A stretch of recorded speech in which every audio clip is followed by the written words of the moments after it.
So yeah, I mean, that kind of covers where we come from. But where are we going, you ask?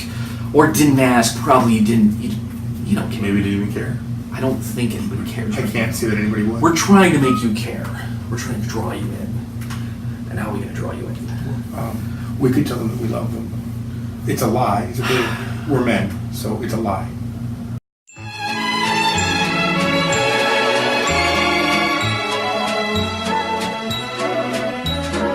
I mean, you guys have been working on Bad Sushi Canon.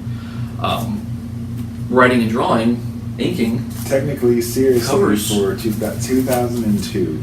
You guys should bring out some of your really original stuff. Like the Bad Sushi Canon that was more heavy metal back in the day. It was a little bit Yeah. You know. punkier Brewster, like exploding Buddhist monks. Yes, the exploding Buddhist monks. Yeah. Bones and skulls and jawbones and everything. So, for the folks out there, explain Bad Sushi Canon. So, it's these 3+ peoples that you can see there. There's the guy in the middle who kind of looks like a cowboy thundercat named Fang, who is the captain of the ship. There's this guy with a beer hat on named Eddie Wong, and then there's this girl here with a skateboard, and she's like a dog girl or a squirrel girl named Sam. And they're like intergalactic repo men that go around at the behest of a little worm who is in fact a mafia boss. The mafia in space is little tiny worms. And they go around repossessing whatever he tells them to. Sometimes it's weird stuff, sometimes it's legitimate stuff, usually it's not. And they're on this quest, starting from this comic, all the way through the last comic we have printed out. Up to here, they have been sent to Earth, all the way from across the galaxy, to get the last 2 remaining sea cows, manatees, for this guy's party. He's going to be promoted to some other type of kind of worm. And it's kind of like a misadventure. It's like a space odyssey. Our oddity, space oddity. But we were working on a long time, and that's the first story arc, but it's still building. And I think you two are working on that, I think. Kid friendly. Yes. Kid friendly, which is still in the works, very early stages. But it's been kind of gestating for nigh on 5 years at least. It kind of started out as a series of inside jokes, a lot of inside jokes, but we're starting to build a mythology. Yes, universally true stories of Cedar Rapids, Iowa. You guys started out great, but you guys are leaps and bounds now.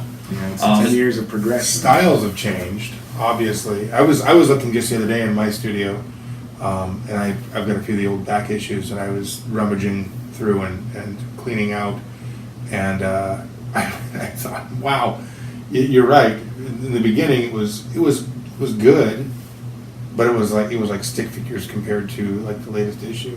Yeah. And certainly what I'm inking now, back then, I would take 4 or 5 pages of that issue with me to Perkins and drink coffee and smoke cigarettes and ink them in about, good 4 hours.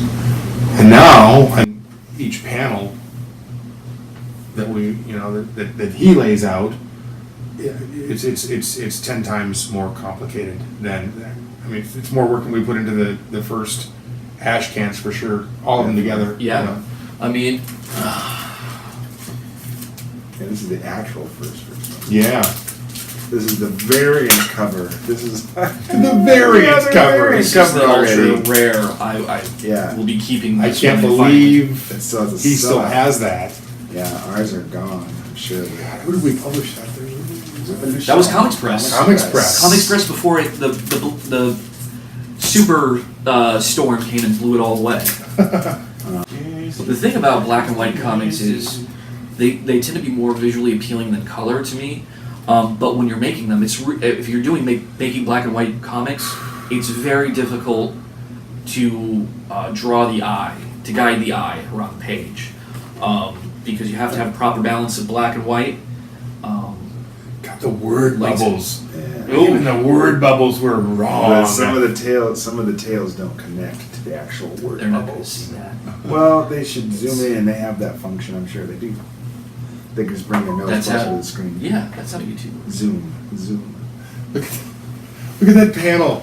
You Look know, at that it's panel. weird.